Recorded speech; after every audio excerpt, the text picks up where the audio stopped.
Bem-vindos todos a mais um culto do conhecimento. Meu nome é André, eu sou um dos pastores da Igreja Batista Itacuruçá e tenho muita alegria em receber você nessa tarde de domingo, dia do Senhor, dia no qual nós nos preparamos para enfrentar uma semana de trabalho, de testemunho, de estudos, de atividades que vão demandar nosso tempo, nossa atenção, mas hoje o nosso foco precisa estar na palavra de Deus, precisa estar em crescer no conhecimento, na graça do Senhor Jesus. E é por isso que eu começo esse culto com a recordação daquele convite de Davi no Salmo 34, quando ele diz assim: ó, provai e vede que o Senhor é bom, feliz, bem-aventurado o homem que nele se refugia. Provar o Senhor, provar da graça de Deus. Nós só podemos saber se uma comida é boa, eu espero que você já tenha almoçado, porque agora já são mais de 5 horas da tarde. Quando a gente senta à mesa com a nossa família no domingo e tem aquele prato tão saboroso que a gente gosta, uma lasanha, uma galinha especial que a vovó fez, uma carne assada, ou mesmo um feijão, arroz e ovo, a gente só sabe que aquilo está gostoso se a gente prova. Precisamos provar, né? A não ser que você esteja passando um domingo de consagração e jejum a Deus, você provou algum alimento hoje. E tendo provado, você sabe se ele é bom, se ele é amargo, se ele é doce, se ele está muito salgado. Com Deus é assim, a gente precisa provar, só que a gente não prova a Deus com as nossas papilas gustativas. Nós provamos, experimentamos a Deus no coração e na mente. É por isso que o Senhor Jesus nos disse que nós precisamos amar ao nosso Deus de todo o nosso coração, com todas as nossas forças, com a nossa mente, com a nossa vida, e amar o nosso próximo como a nós mesmos. É no coração, é na mente, é na vida que nós provamos a Deus. E quando nós provamos, diz o texto do Salmo 34, Davi diz: prova e você vai saber que Deus é bom. Feliz o homem, feliz a mulher, feliz a criança, o menino, a menina, o ancião que nele se refugia.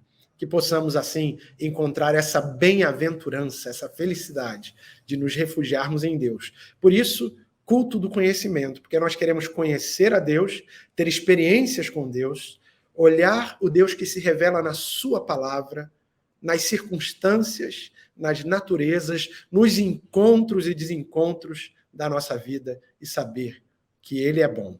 Lhe convido, então, a, nesse culto do conhecimento, escutar, porque teremos hoje um convidado, o pastor Valtair Miranda, o pastor Israel, que vai mediar essa conversa com o pastor Valtair Miranda. Eu espero que você possa aproveitar. Hoje nós vamos ouvir sobre escatologia, que seja um tempo de bênçãos para você. Mas antes de passar a palavra para eles, eu quero, então, chamar o nosso momento missionário, no qual nós vamos ouvir sobre Bíblia para os povos. Tantas vezes nós temos a palavra de Deus nas nossas mãos e não damos tanto valor. E lá em Moçambique, lá no norte da África, nós vemos um projeto maravilhoso, no qual os nossos irmãos estão gratos por terem recebido Bíblias em português. Moçambique também é uma pátria de fala portuguesa, né? Assim como o Brasil, assim como Açores, Cabo Verde e Angola, Portugal e Moçambique se fala português. E muitas Bíblias foram enviadas para os missionários da Junta de Missões Mundiais, que puderam distribuir para aqueles nossos irmãos. Vamos acompanhar e depois vamos abrir o nosso coração para participar disso, sendo fiéis a Deus.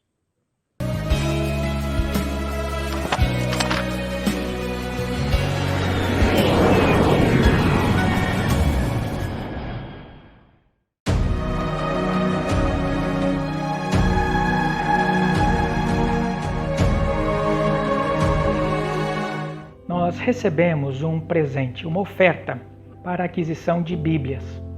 Nós compramos as Bíblias para os seminaristas, os estudantes de teologia em uma das instituições onde nós trabalhamos. Compramos a Bíblia em português e também no idioma local. Foi gratificante, emocionante vermos como eles receberam as Bíblias, como receberam esse presente e até mesmo chegaram a compor uma música especialmente para esta ocasião. Eu gostaria de compartilhar com você, dividir com você esta alegria, este momento.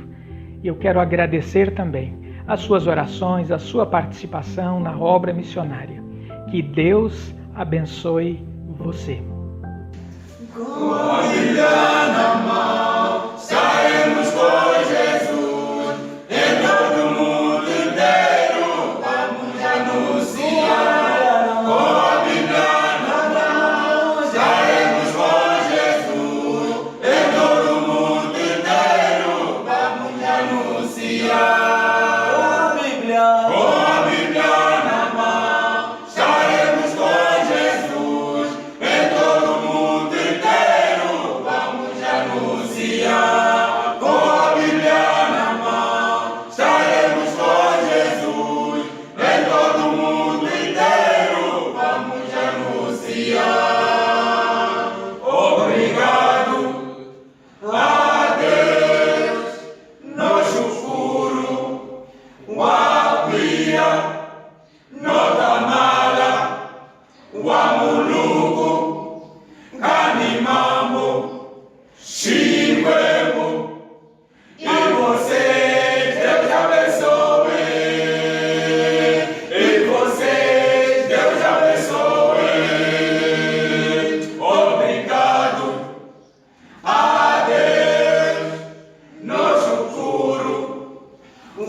E com estas imagens, com esta canção, você também possa ser edificado assim como eu fui. Que Deus abençoe você.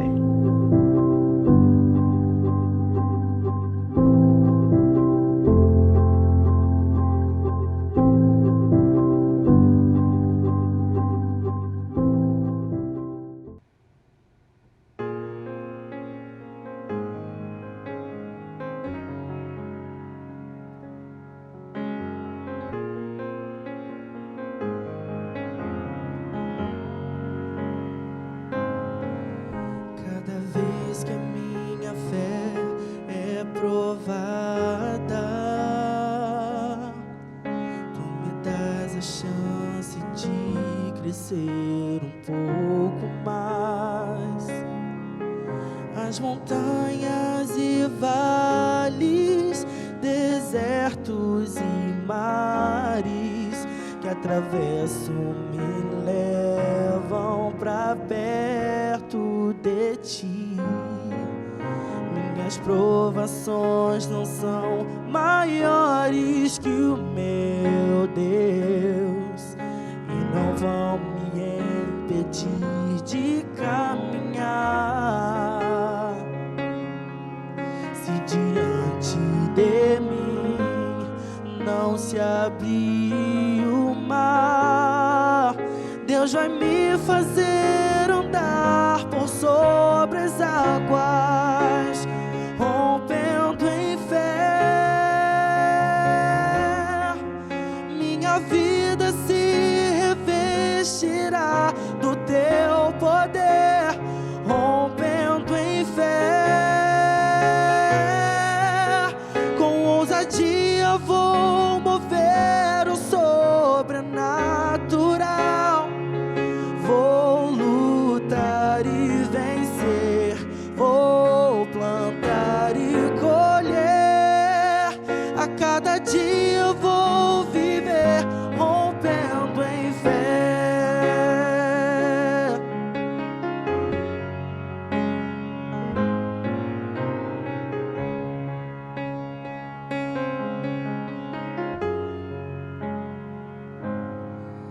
Cada vez que a minha fé é provada,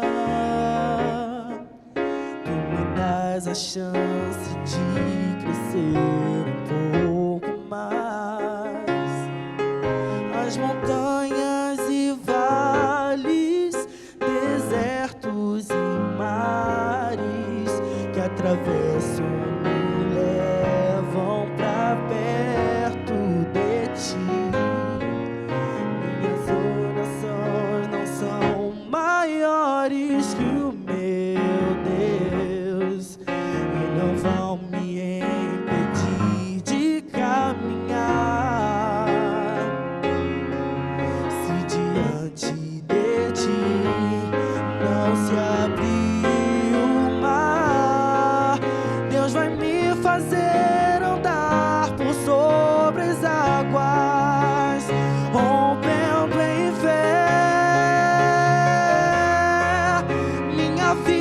se revestirá do teu poder, rompendo em fé.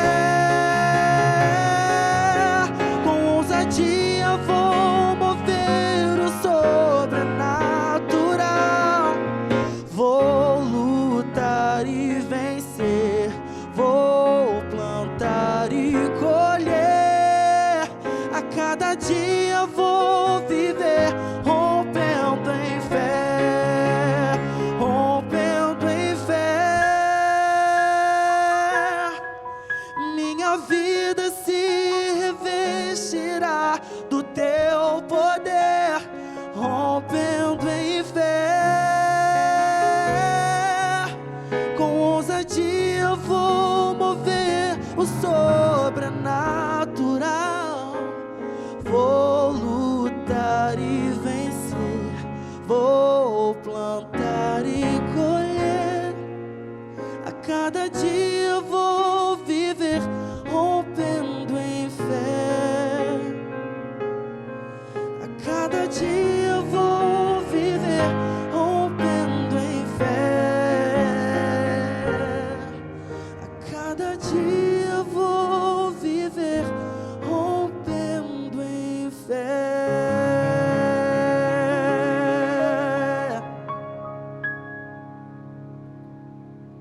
Tendo sido desafiados com testemunhos tão bonitos, tão significativos, diria mesmo emocionantes, eu quero lhe convidar a ser fiel ao Senhor. Há pessoas que têm não somente Bíblias em abundância, mas têm tanto que receberam de Deus, e a Bíblia nos ensina a vivermos num padrão da generosidade e da fidelidade. Assim como Deus é fiel para conosco, nós podemos ser fiéis ao reino de Deus, entregando o nosso dízimo e a nossa oferta, para que pessoas sejam transformadas pelo poder que há no nome de Jesus. Quero convidá-lo a ser fiel, mas também ao padrão que acompanha o da fidelidade, que é a sua irmã gêmea, que é a generosidade. Ser fiel e ser generoso. Esse é o caráter de Deus e esse é o caráter que Ele quer nos ensinar. Nós não fazemos barganha com Deus. Nós não entregamos o nosso dízimo para que Deus nos devolva em dobro, ou em triplo, ou 10 vezes mais. Não, não é assim. Nós reconhecemos a fidelidade de Deus, que Ele foi fiel para conosco. E nós podemos ser fiéis também e generosos para aqueles que precisam. Há tantas pessoas que carecem da luz de Cristo. Nesse momento, um grupo da nossa igreja se encontra lá no estado das Amazonas. Nós estamos com um grupo que foi para Manaus no último dia 15 e que agora está junto aos ribeirinhos, não apenas distribuindo alimento, literatura, mas também compartilhando do amor de Deus, ensinando crianças que Jesus Cristo é o Senhor, visitando famílias, dando assistência médica, odontológica, fazendo a Igreja Batista Itacuruçá presente ali. E nós, com esse projeto Itamazônia, somos a mão de Jesus Cristo para aquelas pessoas tão necessitadas do amor de Deus e também do amparo que a igreja pode proporcionar. Eu quero lhe convidar a participar disso, a participar dos nossos grupos terapêuticos, toda segunda-feira, com Celebrando a Transformação, a participar também dos cultos de oração, onde tantas pessoas são abençoadas, transformadas, toda quarta-feira, na nossa igreja, online, também das nossas vigílias de oração, toda sexta-feira. Temos feito tanto para impactar essa sociedade e desejamos que você participe disso. Na nossa igreja tem um grupo chamado Projeto Crescer. Nesse projeto, crianças da nossa cidade são trazidas para receberem uma refeição, receberem reforço escolar, aulas em que não apenas o evangelho é apresentado, mas aulas de pintura, aulas de dança, aulas de instrumentos musicais, para que elas possam se ver como cidadãs completas desse mundo e, quem sabe, um dia, cidadãs também do reino dos céus. Tudo isso porque eu e você, que somos a igreja do Senhor, nos importamos.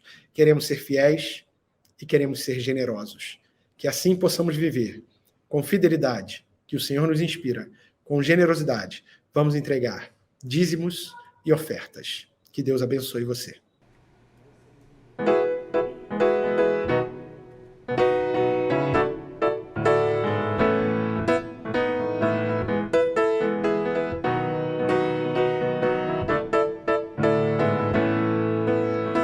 Senhor, tu és bom, tua misericórdia é para sempre. Senhor, tu és bom, tua misericórdia é para sempre. Todos os povos te exaltarão, de geração em geração te adorarei. Aleluia, aleluia, te adorarei por tudo que és. Deus é bom.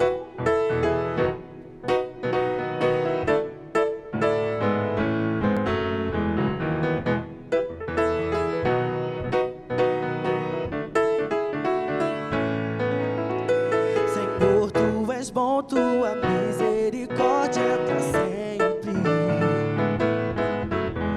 Senhor, tu és bom, tua misericórdia é para sempre. Todos os povos te exaltarão, de geração em geração te adorarei. Aleluia, aleluia, te adorarei por tudo que és. Te adorarei. Aleluia, aleluia, te adorarei por tudo que és. Deus é bom. Ele é.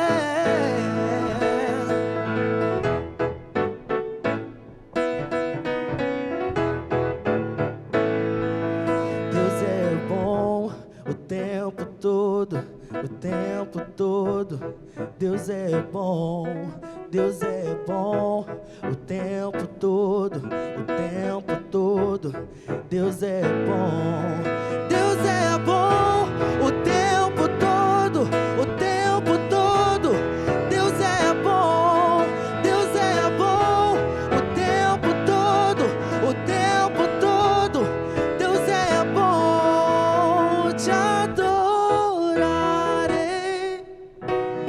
Aleluia, aleluia, te adorarei por tudo que és, por tudo que és, por tudo que és. Deus é bom.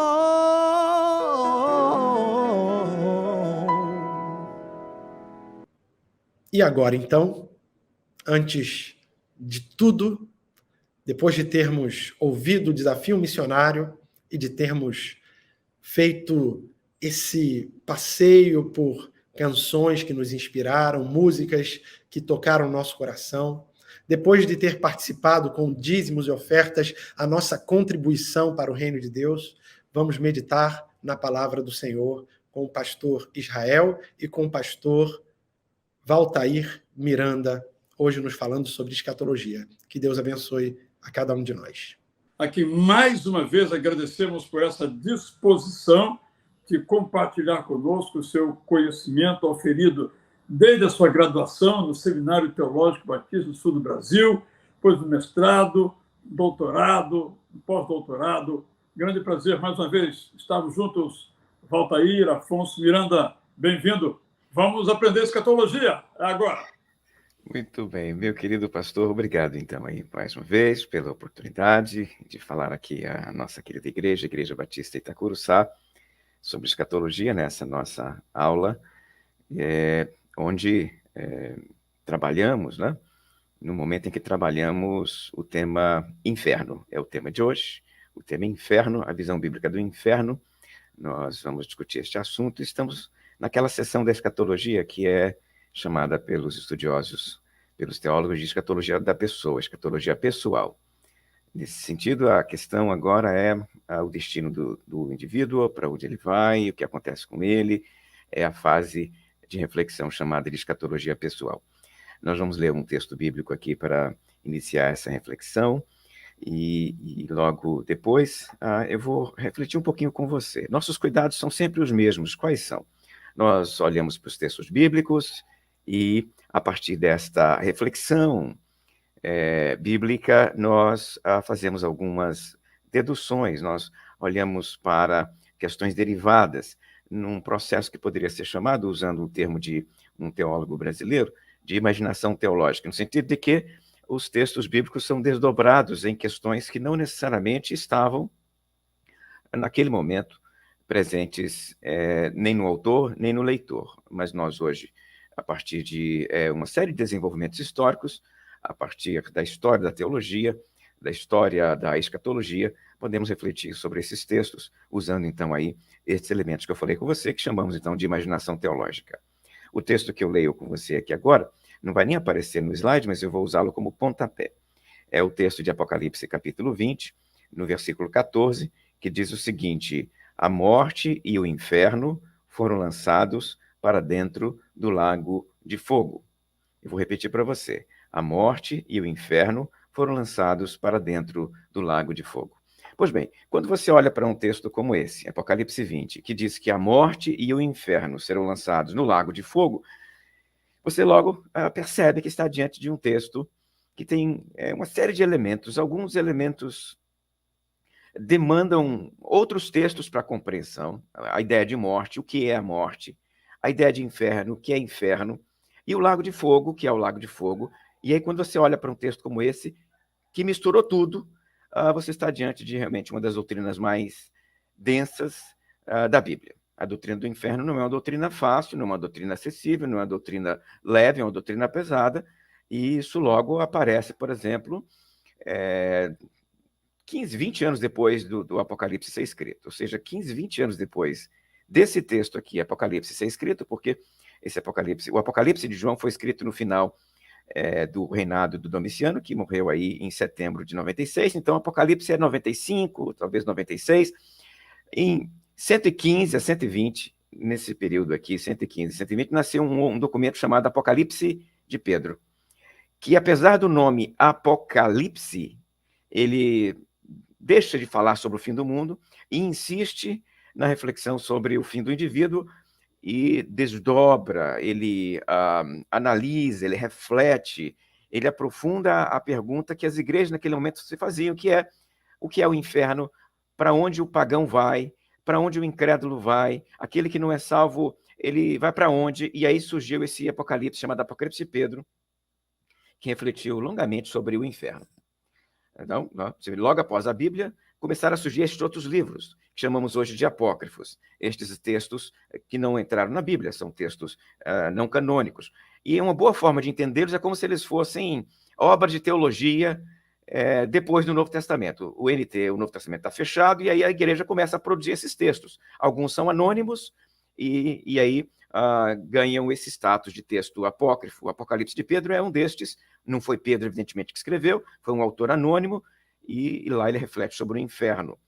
E algum tempo depois, em meados de 340, surgiu um outro Apocalipse que também tem como alvo o inferno. Esse aqui, eu traduzi esse texto, já falei para vocês sobre ele, o pastor Israel já tratou desse Apocalipse aqui, já sugeriu esse Apocalipse para você. Apocalipse de Paulo é uma tradução minha desse texto, tradução do latim, um texto do ano 340, foi escrito lá no Egito por teólogos, por monges que refletiam sobre o quê? Sobre o inferno. Eles falam um pouquinho sobre o céu, mas boa parte desse Apocalipse aqui trata do inferno. Ou seja, eles se perguntavam para onde as pessoas que não foram salvas vão após a morte. E aí o Apocalipse de Paulo refletiu bastante sobre isso.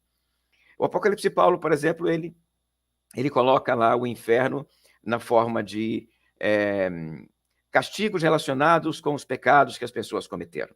Ele tem uma longa série de pecados relacionados com os seus castigos. Castigos vinculados a pecados que a pessoa praticou na terra. Então, se a pessoa era era, por exemplo, aqui um pagão, ela vai sofrer um certo tipo de castigo no céu. Se foi, por exemplo, um crente frio, vai sofrer um certo tipo de castigo. Se foi uma pessoa que não ajudou o próximo, vai sofrer um outro tipo de castigo. Então, cada pecado dá origem a um castigo. O inferno é dividido por setores esses que castigam pessoas que cometeram aquele tipo específico de pecado, né? É parecido com a lógica do Giovanni Boccaccio, do Dante Alighieri, a Divina Comédia.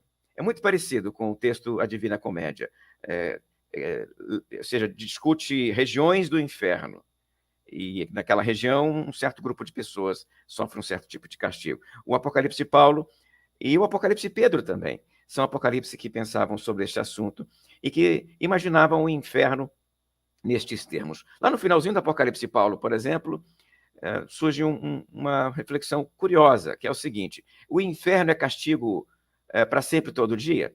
Aí, lá no finalzinho, o autor dá a resposta dele. Ele entende que não. Ele diz que tem um dia da semana que os pecadores não sofrem no inferno. Então, há uma espécie de descanso infernal. Esse descanso é no domingo. No domingo, o inferno não castiga. No domingo não tem castigo no inferno. O domingo é o dia do descanso das almas que sofrem no inferno. E ele, então, cunhou essa teologia do castigo, dizendo que um dos dias, o domingo, não tem castigo, né? Então, você percebe logo que as pessoas estavam pensando sobre o assunto e, na reflexão sobre o tema, imaginavam uma série de coisas.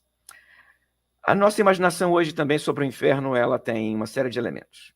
É muito comum que a nossa imaginação hoje sobre o inferno seja alimentada mais por romances, filmes, séries, do que sobre o texto bíblico. Se eu, por exemplo, fosse perguntar a uma pessoa de forma assim leve, no pátio de uma igreja onde Satanás está, ela diria o seguinte: Satanás está no inferno, castigando as almas. É uma resposta muito popular, você encontra ela com muita frequência. O inferno é o lugar em que Satanás está castigando as almas condenadas, né? E esse inferno como o lugar de governo de Satanás, ele aparece, por exemplo, num romance. Onde é que está isso? Um romance escrito por John Milton. John Milton foi um poeta inglês que escreveu em 1667 um romance, Paraíso Perdido. E é no romance de John Milton, que nós encontramos uma frase que reflete esse governo satânico do inferno. Sabe qual é a frase? Como é uma frase assim, interessante para explicar isso, eu acabei decorando. John Milton, no momento em que ele coloca Satanás no inferno, no momento em que Satanás é jogado no inferno, e aí ele constrói lá um palácio infernal, ele diz a seguinte frase: eu prefiro reinar no inferno do que servir no paraíso. Esta é a frase que Satanás diz logo depois de ter sido jogado no inferno, lá no livro do John Milton, O Paraíso Perdido. E a imaginação das pessoas sobre o inferno está relacionada com, então, um espaço de governo de Satã e dos demônios, onde eles estão castigando as pessoas que foram jogadas lá. Mas quando você olha para um texto como o Apocalipse, por exemplo, esse espaço é o espaço de sofrimento, inclusive de Satanás. É o espaço de castigo dos demônios também. O inferno não é um lugar para Satanás reinar, é um lugar para Satanás ser castigado, como qualquer outra pessoa, como qualquer outro ser que vai para o inferno. O inferno é o lugar de castigo de Satã também. É o lugar de sofrimento de Satã também. Não é o governo, não é o reino de Satã, não é o espaço em que ele está lá com o seu garfo atormentando as almas que para lá vão, porque lá ele sofre também, nesse caso, se a gente entender que ele está lá nesse momento. Mas eu olho para o texto bíblico e eu percebo que o local de destino de Satã no fim dos tempos, que é o inferno, aparece nesse texto que eu li para você. É nesse texto do Apocalipse 20 que o dragão, o Satanás, será lançado no lago de fogo, no inferno, junto com as bestas e todos os outros, inclusive o inferno. E aí logo você percebe que nós precisamos ampliar nossa reflexão sobre esse assunto para tentar entender melhor do que falamos. E é aí que eu vou olhar com você para essa série de slides, tá? Algumas perguntas que servem para aquecimento são essas aí. Por que uma pessoa vai para o inferno? Deus manda os ímpios para o inferno mesmo? O que seria o inferno? O inferno seria uma escolha do ser humano? que rejeitam o amor de Deus? Que pessoas vão para o inferno? E qual é a natureza do inferno? Perguntas para aquecer a nossa reflexão.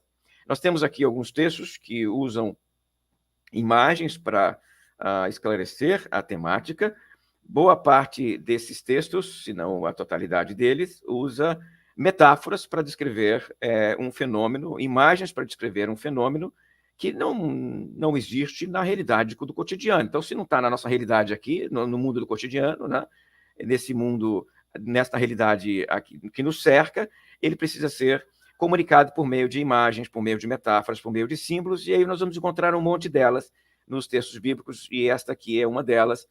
Irão estes para o castigo eterno, porém os justos para a vida eterna, e aqui o texto fala de fogo como um local de castigo destas pessoas que foram rejeitadas, que rejeitaram o evangelho, consequentemente não foram aceitas do lado de Cristo. Cristo as rejeita, elas vão ser lançadas, então, neste local para castigo eterno no lago de fogo. Há uma outra passagem que eu preciso ler com você aqui, e esse texto é o Apocalipse 14. E esse texto, no Apocalipse 14, também tem uma outra imagem para descrever o mesmo fenômeno, que é o seguinte: também esse beberá do vinho da cólera de Deus, preparado sem mistura do cálice da sua ira, e será atormentado com fogo e enxofre diante dos santos anjos e na presença do Cordeiro. A fumaça do seu tormento sobe pelos séculos dos séculos, e não tem descanso algum, nem de dia, nem de noite, os adoradores da besta e da sua imagem, e quem quer que receba a marca do seu nome. O Apocalipse divide as pessoas em dois grupos, aqueles que seguem o Cordeiro, aqueles que seguem a besta, e quem segue a besta será lançado nesse lugar aí de tormento, aqui chamado de lago da ira, para sofrimento, e sofrimento eterno. Há uma outra imagem que aparece aqui em Mateus capítulo 8, esta imagem em Mateus 8 trabalha o inferno na forma de trevas. Diz assim o texto: ao passo que os filhos do reino serão lançados para fora nas trevas, e ali haverá choro e ranger de dentes. Nós temos mais um texto, desta vez a 2 Tessalonicenses capítulo 1, versículo 9, que diz: e estes sofrerão penalidade de eterna destruição, banidos da face do Senhor e da glória do seu nome. Aqui o Paulo nos dá algumas características do inferno, por meio da imagem de eterna destruição, penalidade eterna, ausência de Deus, banidos da face do Senhor e da sua presença para a eternidade, né? A principal característica do inferno nesse texto paulino, então, é essa, uma imagem que é muito comum nas nossas falas sobre o inferno, vocês vão perceber isso. Então, essencialmente, à luz de esses textos que eu li, e à luz destas passagens que iniciamos aqui a trabalhar, o inferno é o quê? É a separação de Deus, sem oportunidade de arrependimento, pela eternidade. Sendo assim, nós precisamos usar da mesma imagem que usamos quando fomos discutir o conceito de morte, para entender o conceito de inferno. Você deve se lembrar que quando fomos trabalhar inferno, nós usamos aqui, quando fomos traduzir morte, nós usamos aqui as três mortes que aparecem no texto bíblico, os tipos de morte que aparecem no texto bíblico, chamamos uma de morte espiritual, morte física e morte eterna. Lemos, por exemplo, naquela oportunidade com você, o texto de Gênesis 1, 2, 3, quando Deus orienta a Adão sobre o que ele pode e o que ele não pode fazer, e na fala de Deus aparece a seguinte expressão: no dia em que dela comerdes, morrerá.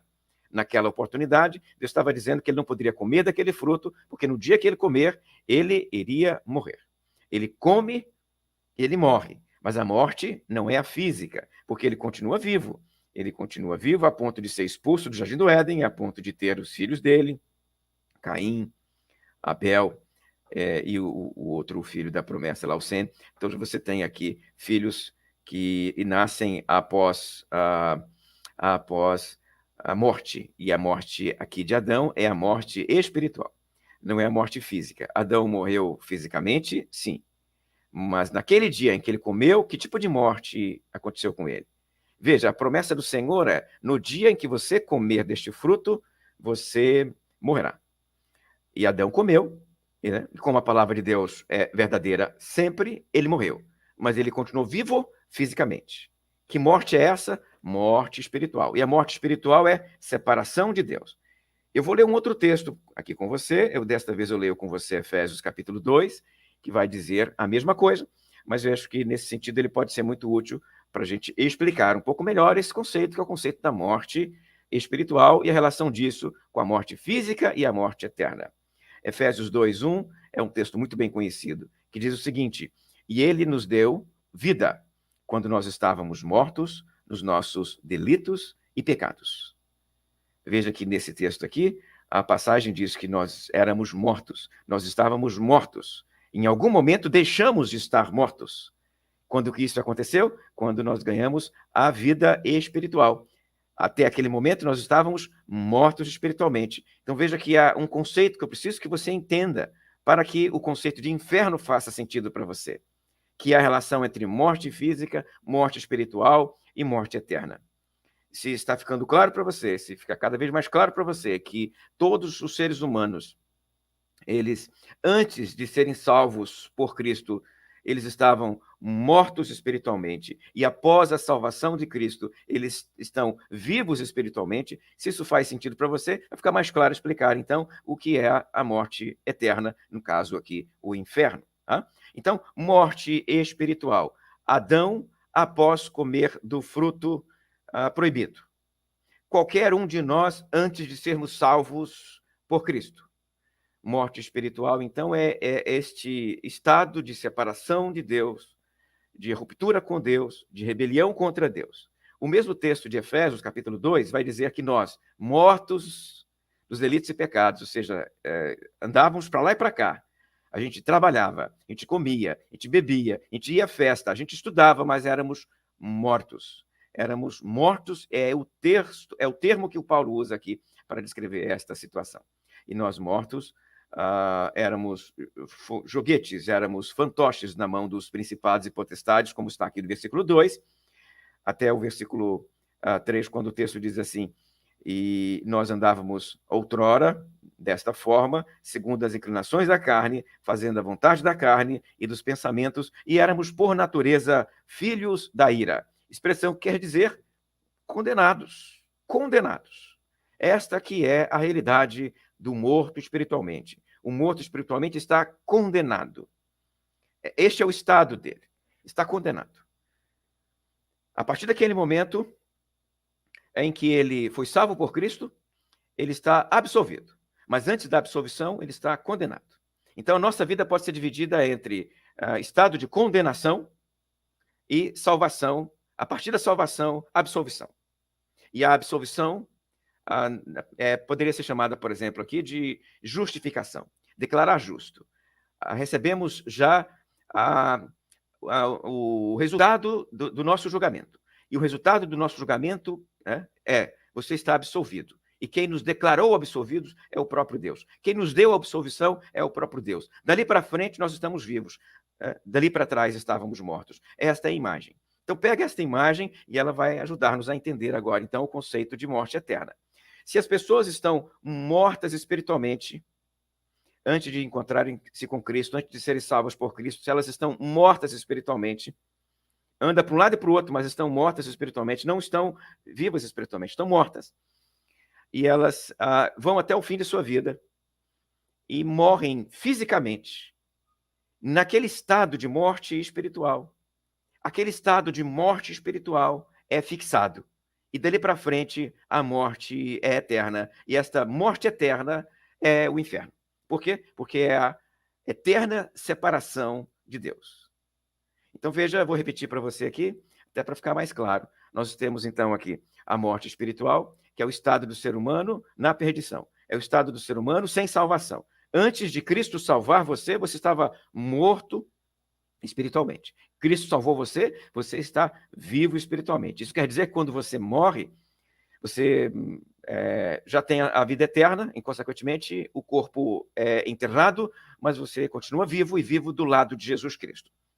Agora, aquele que era morto espiritualmente, não foi salvo por Jesus, quando ele morre, quando o corpo morre, quando o corpo desce ao chão, quando o corpo é enterrado, o estado espiritual dele é fixado, e esse estado espiritual é morte eterna.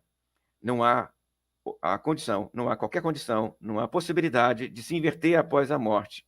Seria possível antes dele morrer, mas com a morte física dele, esse estado não pode ser invertido. Então, dali para frente, ele está eternamente separado de Deus, está no inferno, e é a maneira, eu acho que a maneira mais acessível de entender aqui este conceito, que é a separação contínua e eterna do próprio Deus. Separação contínua e eterna que tem aspectos como aqueles que Paulo já declarou lá no texto dele, de Tessalonicenses, que é sofrimento, que é tortura, que é debaixo de fogo ou escuridão, ou seja, os termos que o texto usa para descrever este estado de separação de Deus são imagens para falar que é um estado de sofrimento, e sofrimento eterno, sofrimento contínuo.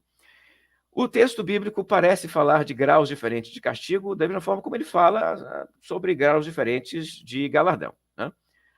Lucas 12, 47 e 48, por exemplo, aquele servo, porém, que conheceu a vontade do seu senhor e não se aprontou nem fez segundo a sua vontade, será punido com muitos açoites. Então, há no Novo Testamento algumas imagens curiosas que parecem relacionar a condenação à vida que a pessoa levou aqui. E aí, nesse sentido, graus diferentes de castigo. Se eu puder usar aqui a imagem de um sujeito que andou aqui pela vida fora, fazendo um mal tremendo e um mal de grande amplitude, e ele matou uma quantidade gigantesca de pessoas por meio de suas ordens. Milhões e milhões, milhares e milhares de pessoas foram mortas, como um Hitler, por exemplo. Se nós podemos usar este exemplo, se nós podemos usar esta imagem para dizer que ele vai para o inferno para sofrer castigos, certo? Vamos usá-lo e vamos comparar com quem? Com uma outra pessoa que viveu sua vida aqui, tentou fazer as coisas do seu jeito, foi um vizinho bom, mas bondade e boas obras não levam ninguém para o céu, você sabe disso, é isso que nós pregamos, e apesar de ter vivido uma vida de muita bondade na terra, ele não reconheceu a Cristo como Senhor e Salvador, ele morreu sem salvação, e vai para onde? Não vai para o purgatório, não, ele vai para o inferno. Então, quando você pega essas duas figuras, o seu bom vizinho perdido e o Hitler no inferno, aí nós podemos usar essas duas imagens e imaginar o que o texto fala, o que o texto diz a respeito de graus diferentes de castigo, graus diferentes de danação. Não é necessariamente a lógica a Divina Comédia, ou então a lógica do Apocalipse de Paulo, mas a imagem que nos aparece aqui é de muitos açoites ou poucos açoites, ou seja, sofrimento.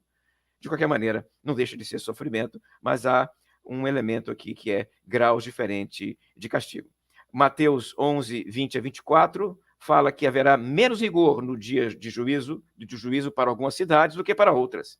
Então, o juiz de Deus será justo, com castigo dependendo da quantidade de luz rejeitada pela pessoa. A pessoa está condenada, a pessoa está perdida. Nesse caso, não há salvação, porque ela, de repente, foi uma pessoa boa, porque a bondade não vai levar ninguém para o céu. O que leva é Jesus Cristo. Então, ela pode ser boa, mas se não aceitou a Cristo, ainda assim está perdida. E, nesse sentido, o texto vem e diz há uma relação de rigor, dependendo da maneira como ela reagiu à luz que ela recebeu. E luz aqui é informações sobre o Evangelho, informações a respeito de Jesus Cristo. Nós temos algumas seitas aqui no Brasil, alguns grupos aqui no Brasil, que afirmam algo que não está nos textos bíblicos, que é a imagem de aniquilação. E esta revelação, ou melhor, esta perspectiva, esta abordagem, doutrina de aniquilação, que aparece em algumas seitas aqui no Brasil e pelo mundo afora, não é uma novidade. Você encontra isso já no mundo antigo. Por exemplo, o zoroastrismo, ele defendia que no final dos tempos haveria a aniquilação dos ímpios. Então, os zoroastrianos já eram aniquilacionistas. E o aniquilacionismo quer dizer que as pessoas vão sofrer até certo ponto, e depois que sofrerem, depois de um certo tipo de sofrimento, elas serão aniquiladas, elas não existem mais, elas desaparecem, então o sofrimento não é eterno. Mas quando olhamos para os textos bíblicos, todos os textos que lemos, eles descrevem um sofrimento eterno. E aí, à luz do que eu acabei de falar para vocês, eu preciso voltar para o texto do Lago de Fogo. Porque o texto do Lago de Fogo, que é aquele texto que nós lemos para começar, né, o texto de Apocalipse capítulo 20, fala que o próprio inferno será lançado no Lago de Fogo. No Novo Testamento, nós temos algumas palavras usadas para falar desse espaço de danação. Nós temos, por exemplo, a palavra Geena, nós temos a palavra Hades, e a palavra mais comum para a perspectiva infernal, ou seja, para descrever o inferno, é Hades. Geena é um local que era conhecido no antigo Israel por ser um ponto de queima de lixo, e aí ele era muito sujo, muito fedido, fétido, impuro, e esse lugar que subia fumaça o tempo todo, fruto do fogo daquelas coisas velhas ali, deu origem a esta imagem, a imagem da Geena. A Geena é um grande lixão fumegante. E esta imagem aparece em alguns textos para descrever o destino dos ímpios. Mas a palavra Hades é uma das mais densas para descrever o inferno, porque ela não está vinculada necessariamente ao lixão que os judeus conheciam. E a palavra Hades aqui aparece no Apocalipse 20, sendo lançada também no Lago de Fogo. Então eu queria pegar esse texto aqui para você do Hades e dizer para você o seguinte: ele não apoia o aniquilacionismo. Quem adota a imagem do aniquilacionismo costuma argumentar que se no final dos tempos até o próprio Hades será lançado no Lago de Fogo, é porque o Lago de Fogo não vai mais trazer sofrimento para ninguém, ele vai aniquilar as pessoas. O Lago de Fogo, então, é o conceito de aniquilacionismo. Mas não é. O que está acontecendo aqui é uma outra coisa. Nós temos, para com os ímpios, a mesma estrutura que nós já trabalhamos e mencionamos para você aqui insistentemente a respeito dos justos. Então, qual é a estrutura de salvação do justo? A lógica de salvação do justo é a seguinte: nós andamos pelo mundo afora, nos encontramos com Cristo, fomos encontrados com Cristo, somos salvos. Quando nós morremos, o corpo desce ao túmulo, nosso espírito passa a morar com Jesus até a volta de Jesus, e no momento da volta de Jesus, nossos corpos são restaurados para que, após a restauração dos corpos, o Apocalipse 20 descreve, então, aí o juízo final. E após o juízo final, agora com corpos, após o juízo final, na Nova Jerusalém. A Nova Jerusalém é o local de pessoas encarnadas com corpo espiritual, andando pela eternidade com Cristo. Antes do juízo final, então, pessoas elas estariam sem os corpos. Após o juízo final, com os corpos. Essa mesma lógica é usada para falar dos ímpios. Ou seja, os ímpios, quando eles morrem, o corpo vai para o chão. O corpo vai para o chão e o espírito vai para este lugar de perdição, que é chamado de Hades em alguns momentos, Geena em outros momentos. E lá, na volta de Jesus, na ressurreição dos mortos, primeiro os mortos justos, evidentemente, Paulo só descreve este momento, que é o momento dos justos ressuscitarem, mas Apocalipse fala da ressurreição dos ímpios também. Os ímpios também ressuscitam. Ressuscitam para o juízo final. E agora com corpos ressuscitados, não glorificados, não para viver uma eternidade com Jesus, são ressuscitados para sofrer onde? No Lago de Fogo. O Lago de Fogo, então, ele é um local de sofrimento criado para o fim dos tempos, para receber no fim dos tempos aqueles que virão do Hades, virão desse espaço de sofrimento espiritual, para esse novo lugar, o Lago de Fogo, pela eternidade. São espaços distintos. Hades é um espaço, Lago de Fogo é outro espaço. Ambos são espaços de sofrimento. A diferença é que, após a volta de Jesus, os justos são ressuscitados, estão com Cristo, né? E os ímpios são ressuscitados para o juízo final e, após o juízo final, no Lago de Fogo, pela eternidade. Não há, então, aqui aniquilação.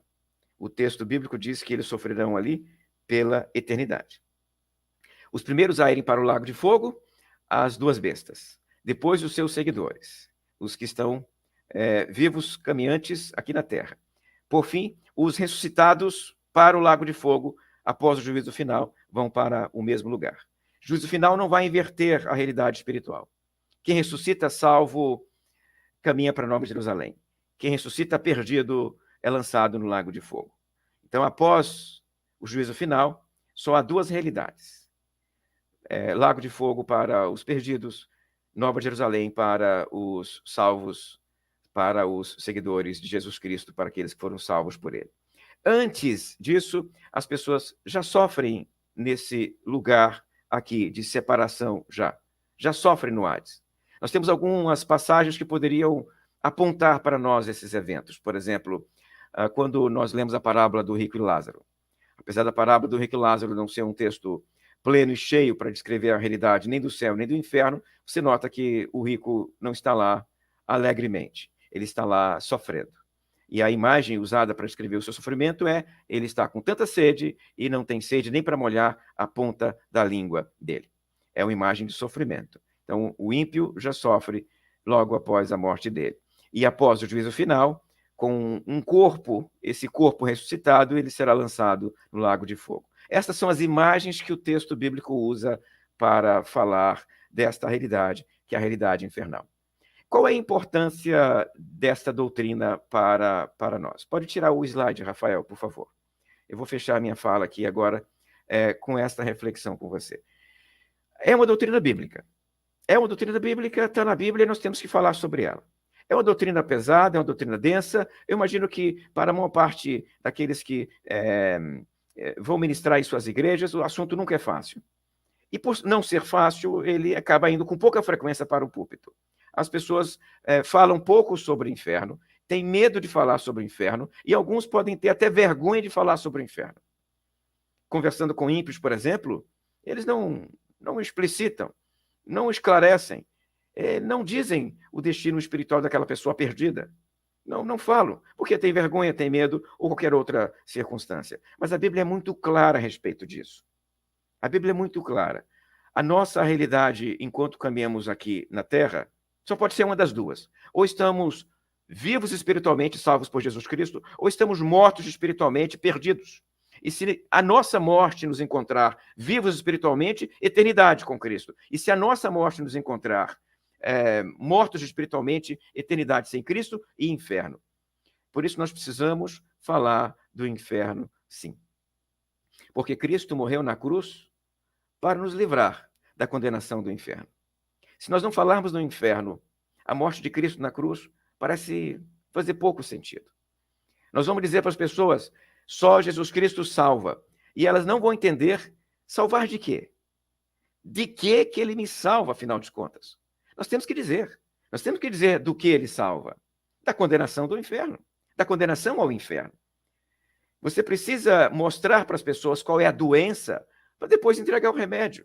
Porque se você entrega o remédio sem dizer qual é a doença, ela, como uma criança, não vai querer tomar. O remédio, não acredito que eu estou doente, e, consequentemente, não vou tomar remédio nenhum. Mas quando você esclarece para ela qual é a enfermidade e o que vai acontecer com ela, se ela não for curada dessa enfermidade, ela tomará o remédio. E tomará o remédio porque sabe das consequências eternas de não tomar. Então, nós precisamos dizer para as pessoas qual é o problema da humanidade, qual é a doença da humanidade, que é o pecado, a separação espiritual de Deus. E quando a morte física chega, essa separação espiritual é fixada e se transforma, então, nesse estado de eterna separação, chamado aqui pelo texto bíblico de inferno. Temos que dizer para as pessoas que o destino de quem não foi salvo por Cristo Jesus é o inferno. Jesus salva da condenação do pecado, salva do inferno.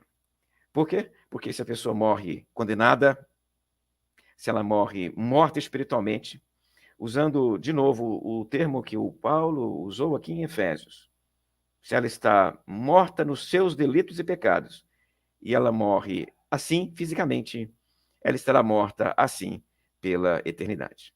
Então é isso, meu querido pastor Israel. Vamos então responder as perguntas que as pessoas vierem a fazer sobre esse tema neste momento. A primeira pergunta pela ordem aqui, fenomenológica, é da Gláucia Magalhães, que pergunta: depois do juízo final, colocando aí a pergunta para todo mundo ler, continuaremos vivendo com Cristo nessa terra transformada depois do milênio. Voltamos aí ao tema do milênio, Valtair Afonso Miranda. Ô, Maria Glaucia Magalhães, que bom que você perguntou esta questão. Vai depender da perspectiva milenarista que você adota. Se você adotar aí o amilenismo, após a volta de Jesus, não tem milênio, Maria. Após a volta de Jesus, já é juízo final. E imediatamente após a volta de Jesus, é juízo final. Para o amilenista, Jesus volta e é juízo final. Então, para o amilenista, na volta de Jesus, os santos ressuscitam, passam pelo juízo final e vão para Nova Jerusalém. Os ímpios ressuscitam, passam pelo juízo final e vão para o Lago de Fogo. Essa é a estrutura. Na perspectiva pré-milenista, tem o milênio. Então, Jesus volta, ressuscita os justos, e apenas os justos. Os ímpios, não. Então, os justos com Cristo ressuscitados passam pela experiência do milênio. Após o milênio, aí sim vem o juízo final. E para o juízo final, tem a ressurreição dos perdidos. E aí, ressuscitados os perdidos, passam pelo juízo final e vão para o Lago de Fogo. Então, a pergunta que você me faz, depois do juízo final, vivendo com Cristo nessa terra transformada, Maria, não. Após o juízo final é ou Nova Jerusalém ou é Lago de Fogo. O milênio é antes do juízo final, tá, Maria Glaucia, perdão. O milênio, ele é anterior ao juízo final. Se você observar no Apocalipse, eu faço aqui, eu vou folhear o texto com você aqui, rapidinho, tá? Nós estamos aqui em Apocalipse capítulo 20, ó. Capítulo 20 é o texto do milênio. O texto do milênio, versículos 1 a 6, 7 a 10, já tem aqui Satanás no lago de fogo, em enxofre, onde já se encontra a besta como também o falso profeta, para serem atormentados de noite pelos séculos dos séculos, pela eternidade. E aí vem Maria Glaucia, versículo 11, o juízo final. Então, o juízo final é posterior ao milênio, não antes do milênio, tá? Então, respondendo a sua pergunta com mais objetividade, após o juízo final, o que vem é, para o santo, Nova Jerusalém, para o ímpio, o Lago de Fogo. A terra transformada, na perspectiva pré-milenista, ela é anterior ao juízo final. Valtair, agora sobre o inferno. Então, vamos lá. Leda Meinhard, a vida é muito curta para tanto fogo eterno. Deus, na sua imensa bondade e sabedoria, não teria outra forma de nos fazer entender todo esse entendimento metafórico.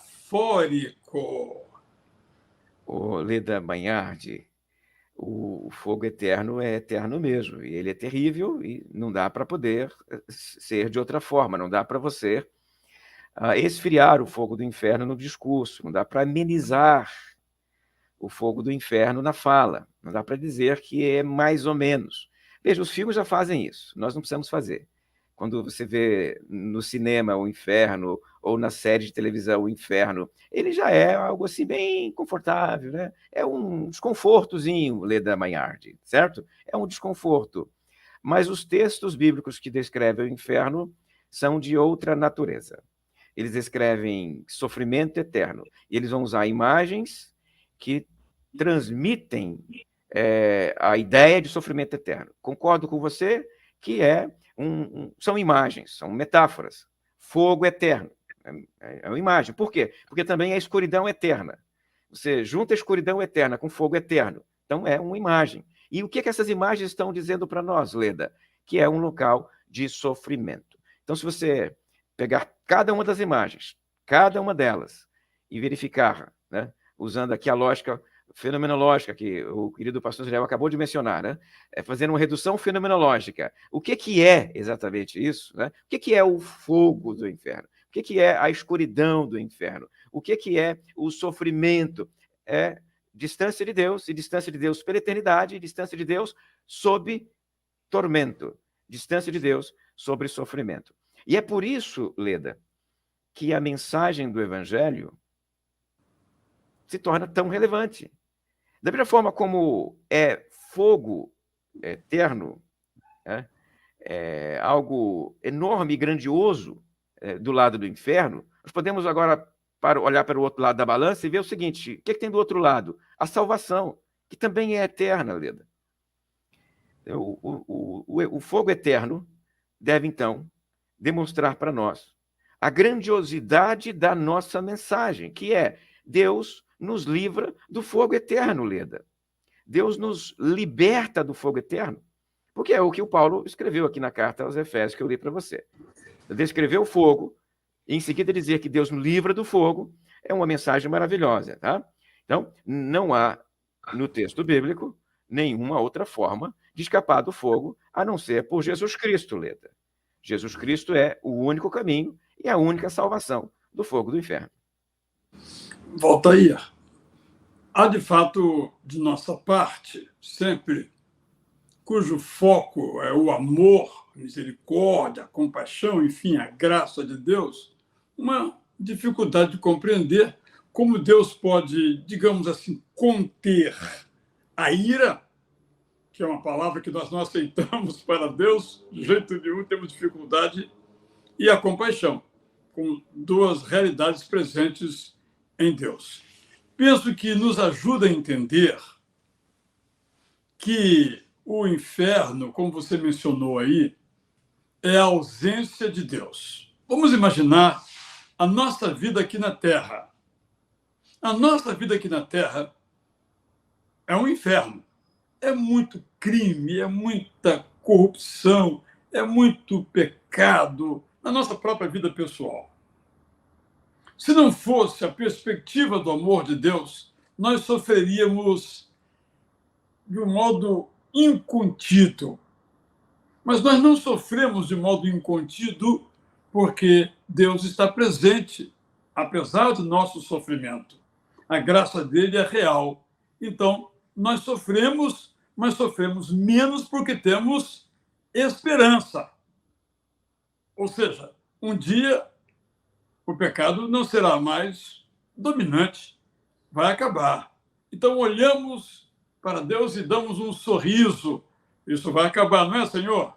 Então, se torna mais fácil suportar assaltos, pessoas que nascem já com enfermidades, o sofrimento em todas as suas dimensões, tanto aquelas mais ontológicas quanto aquelas mais sociológicas. Então, por isso, aqui não é o inferno. Aqui é injusto. Aqui há pessoas que se dão bem, roubando, tripudiando, massacrando, oprimindo. O mundo não é justo. O mundo não é justo. Nesse sentido, o céu é real e o inferno é uma necessidade. Valtair, eu me recordo, seminarista ainda no meu, acho que segundo ano, a gente, quando tem essa juventude aí, tem dificuldade de aceitar a ideia do inferno. E aí eu não ia ao cinema nessa época, nunca fui, só fui ao cinema aos 20 e tantos anos, por razões familiares, e um colega foi, me lembro o nome dele até hoje, e ele foi ver o filme O Poderoso Chefão. Ele disse: Israel, depois de ver esse filme, agora eu acredito no inferno. Tem que ter o inferno, porque as maldades ali cometidas pela máfia precisavam ser julgadas e condenadas. Foi mais ou menos a conclusão que ele tirou. Eu nunca vi esse filme, nem pretendo vê-lo, mas ele fez essa abordagem. Então, eu só vou concluir aqui o meu raciocínio, acho que nos ajuda a entender, é que qualquer lugar que estejamos em que nós não sintamos a presença de Deus é inferno. E na Guiena, no Hades, no Lago de Fogo, Deus estará ausente. Não há perspectiva dele estar presente. Então, é um sofrimento eterno e vamos descrever isso de diferentes maneiras. É uma maneira também de compreendermos esse ponto aí sobre esse tema, como você mencionou bem, desagradável. A Mônica Benarroz diz o seguinte: olha, a aula de hoje foi super pesada. Acho que o maior problema é falar de sofrimento com tamanha punição. Realmente é muito difícil pensar num sofrimento eterno. Ela continua. Eternidade é difícil pensar sendo algo bom. Sendo ruim, fica mais difícil ainda. Muito abstrato. Só pelo Espírito Santo nos convencendo perfeitamente. Vamos ver aqui também. Agora temos uma pergunta dela. o Samuel Machado estará sentindo falta desse espaço tão precioso. Bem, eu quero dizer, então, aqui, Samuel, qual vai ser a nossa próxima atividade. Vamos ter alguns encontros, coordenados por mim e pelo pastor Alcemir, sobre a missão da igreja. Penso que é importante tratarmos desse assunto. E depois eu vou começar uma série que vai durar até o final do ano, de teologia sistemática conversacional. Eu vou tratar dos vários assuntos da teologia sistemática numa perspectiva aqui dialógica entre nós aqui.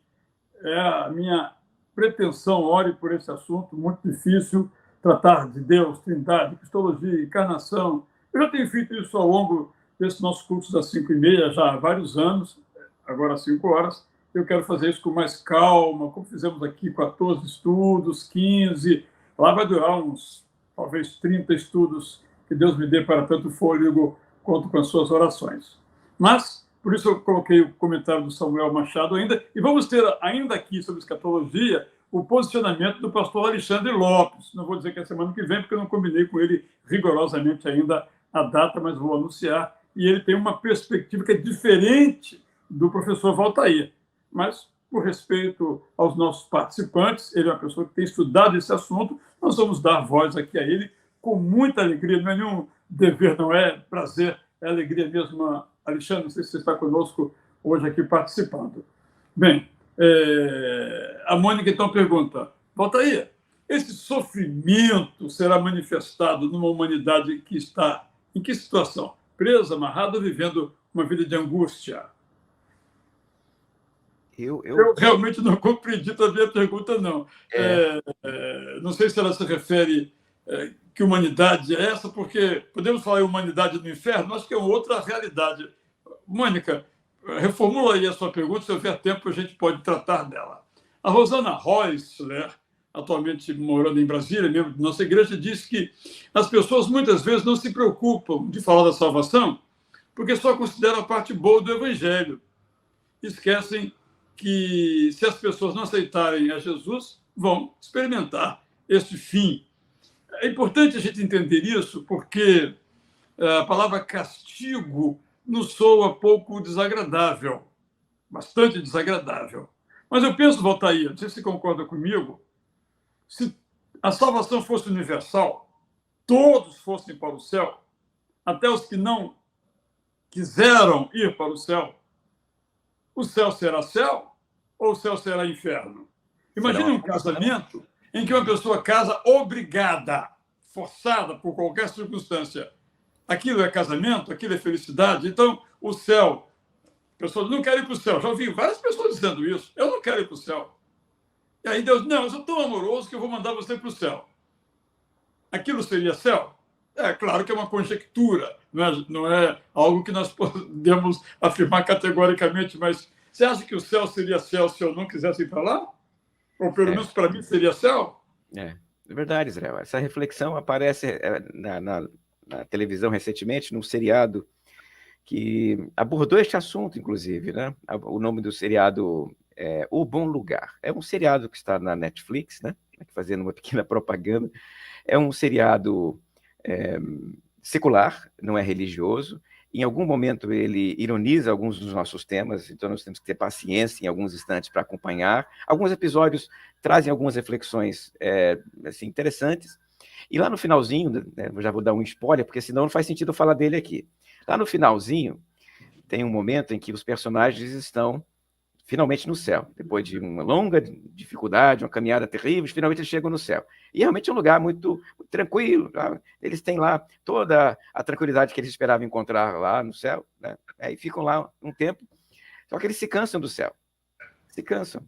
E um a um, eles vão demonstrando que estão vivendo uma monotonia terrível. Eles estão cansados já. A eternidade aqui nesse lugar aqui não tem problema nenhum, essa tranquilidade toda, e aí eles abraçam o fim, que é a aniquilação. Os personagens vão optando pela aniquilação, e eles preferem a aniquilação ao céu. Parece que o seriado termina assim, Israel. Já dei um spoiler para todo mundo aí que está me ouvindo. O seriado termina desse jeito. A aniquilação se torna opção melhor do que o céu, porque viver eternamente nesse lugar aqui agradável se torna cansativo em algum instante, e aí eles abraçam o aniquilacionismo e aí desaparecem, e desaparecem porque estão cansados do céu. Nunca leram o livro do Apocalipse que fala das delícias do céu. É o Good Place? Esse mesmo, Israel. Esse mesmo. Aí a Mônica Benarroz está atentíssima. Bem, Isso, Mônica ela, Benarroz. então, a pergunta dela ela agora nos ajuda a entender melhor. Quem estará no inferno? Os humanos? Se não, quem estará lá? Sim, Mônica, os humanos. Sim, Mônica. Os que rejeitaram continuarão sendo pós-humanos, né? Porque depois da história nesse sentido, mas serão os corpos, as vidas ressuscitadas, correto? Está correto, meu pastor. Está correto mesmo. O texto termina dizendo que no fim dos tempos, o diabo e seus anjos, ou seja, Satanás e seus demônios, serão lançados no lago de fogo também.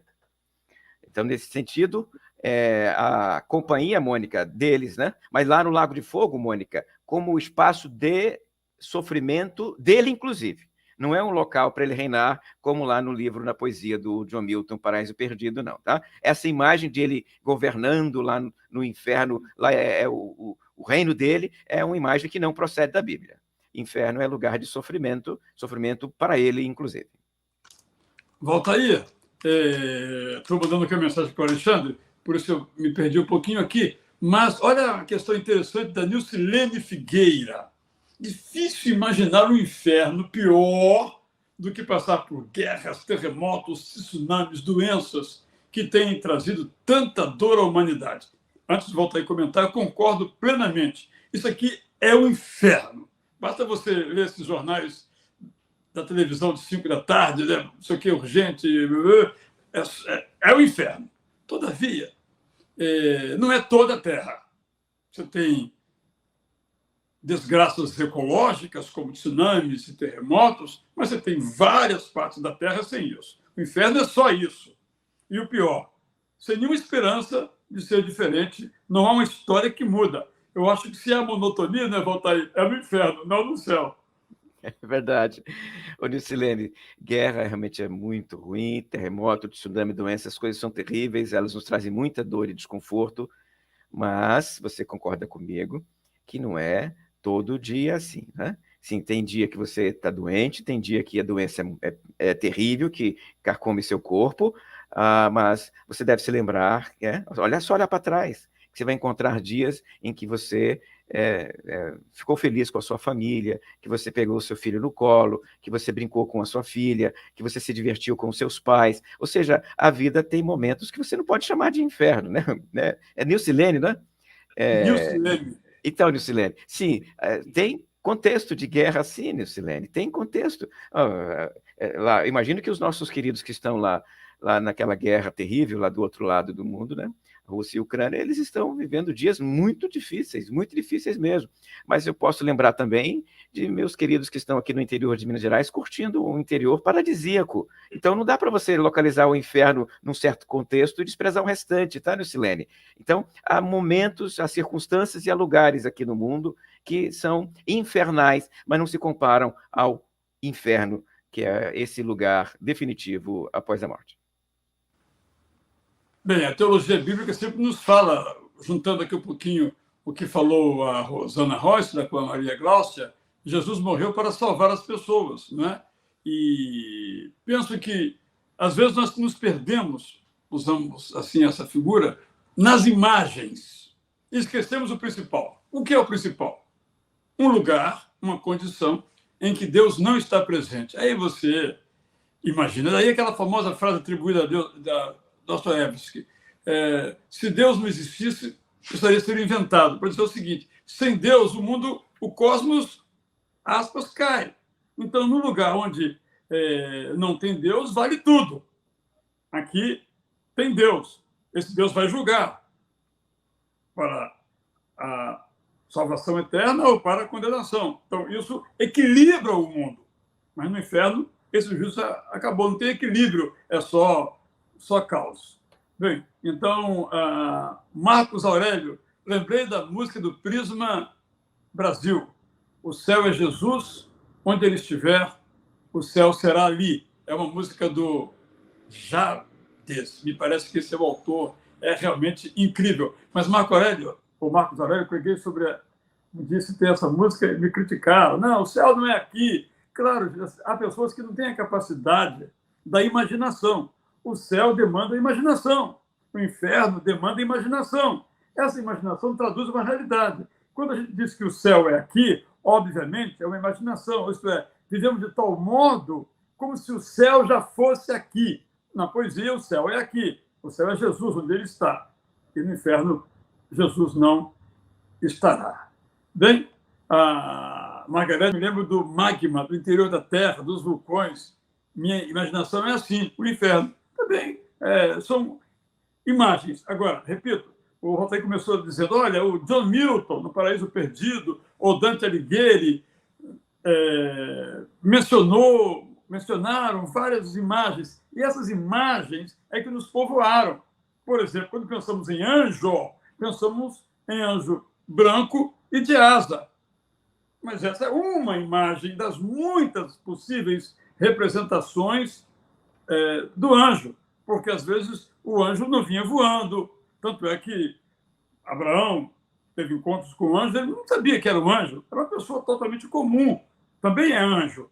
Né? Aquele que é o emissário de Deus é anjo, você também pode ser anjo. Agora, voar, talvez não, se bem que fosse bem legal a gente poder voar. Agora tem que ir para a igreja e pudesse voar para lá, para poder ir andando, subindo escadas, enfim, brincadeiras à parte. Quero então anunciar que na semana que vem o pastor Alexandre Lopes estará aqui conosco, terá 1 hora também para expor o modo como ele entende essa questão da escatologia e o lugar de Israel no plano de Deus.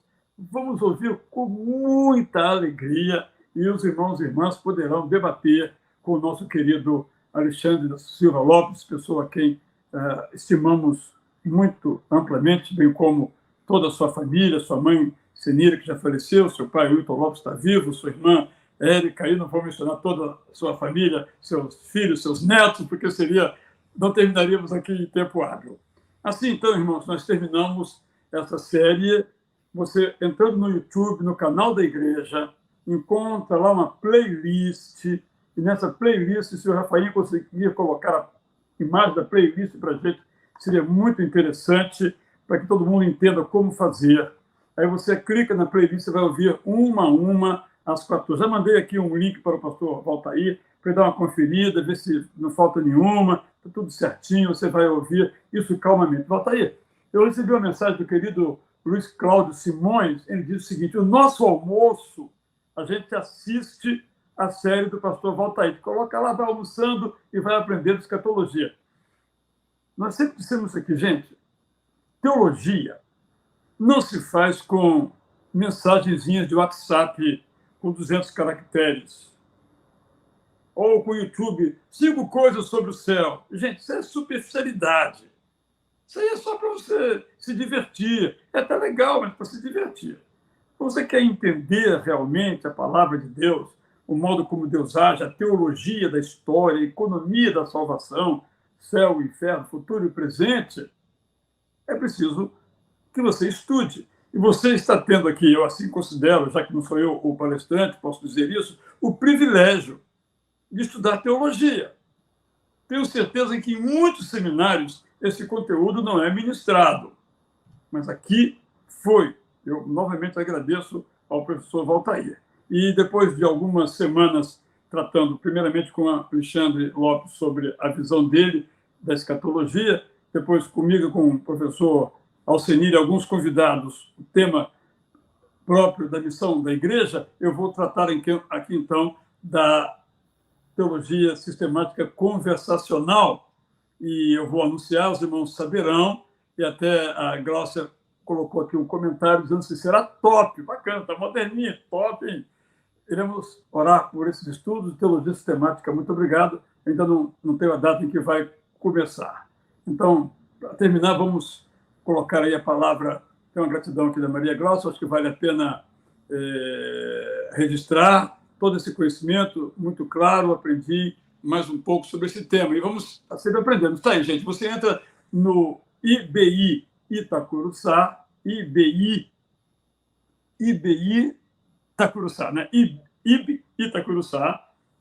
Você já é assinante, é gratuito. Aí você, olha, tem ali, olha, tá vendo? Estou mostrando aí. Você vai ali, onde tem escatologia, a figura do playlist, a figura do pastor Valtair, você clica ali, aparecem as 15, mais uma hoje, não é? Olha, está tudo mostrado direitinho. Olha que maravilha. Tá vendo? Então você vai, aí você vê com calma, você volta, vê de novo, escuta outra vez, vê as perguntas. Acho que vai ser muito bom se você tem, assim, esse grande interesse. Bem, vamos ver a mensagem da Leda. Eu acho que estamos aqui para cumprir a determinação do nosso Senhor Jesus Cristo, para amar e ajudar o próximo a pregar o Evangelho. Vamos deixar os males do inferno por conta de Deus. Tá perfeito, vamos em frente aí. Pode me lembrar a pergunta que fizeram ao grande teólogo, um dos maiores, quem sabe, de toda a história, Karl Barth, ele fazendo uma palestra na Universidade Americana, ele que era alemão, e aí quando desceu, né, um aluno, né, perguntou, professor Barth, doutor Barth, fale sobre o diabo. Ele disse, para quê? Eu não esgotei do amor de Jesus Cristo, não tenho tempo para falar do diabo. Uma brincadeira que ele quis dizer, e podemos aplicar isso ao inferno, mas nós temos que falar a teologia completa, a que agrada e a que não agrada. Devemos ter muita clareza sobre isso, ao que é certo e ao que é errado. Nem sempre o que é certo é agradável, e quase sempre o que é errado é mais agradável. Mas, enfim, o Evangelho tem que ser integral, isto é, completo. Então, a Maria Glaucia está comentando aí, muito organizada essa playlist do YouTube, realmente está tudo perfeito aí, você vai aprendendo, tendo perguntas, estamos aqui para responder. Graça e paz para você, Valtair, graça e paz para todos, até nosso próximo encontro, domingo que vem, se Deus nos permitir, sempre às 17 horas, sendo que no próximo domingo com o professor, pastor Alexandre Lopes. Fomos abençoados pela palavra de Deus. Desejamos que você permaneça conosco, porque daqui a pouquinho, às 7 horas da noite, teremos uma nova transmissão de um outro culto da Igreja Batista Cruçá. Fica com a gente. Daqui a pouco, às 7 da noite, estará no ar esse outro culto, no qual você vai poder participar apenas online, não vai ser presencial, mas quero convidá-lo a permanecer com a gente. Pregará o pastor Israel Belo de Azevedo, assim como fomos abençoados pelo pastor Israel, pelo pastor Valtair Miranda nessa conversa. Espero que você permaneça conosco e que hoje e sempre a graça maravilhosa de Deus e o amor que ele derramou nos nossos corações, amor dado pelo Espírito Santo da promessa, estejam conosco. Graça, paz e misericórdia. Um bom domingo, boa continuação de tarde e que Deus abençoe você.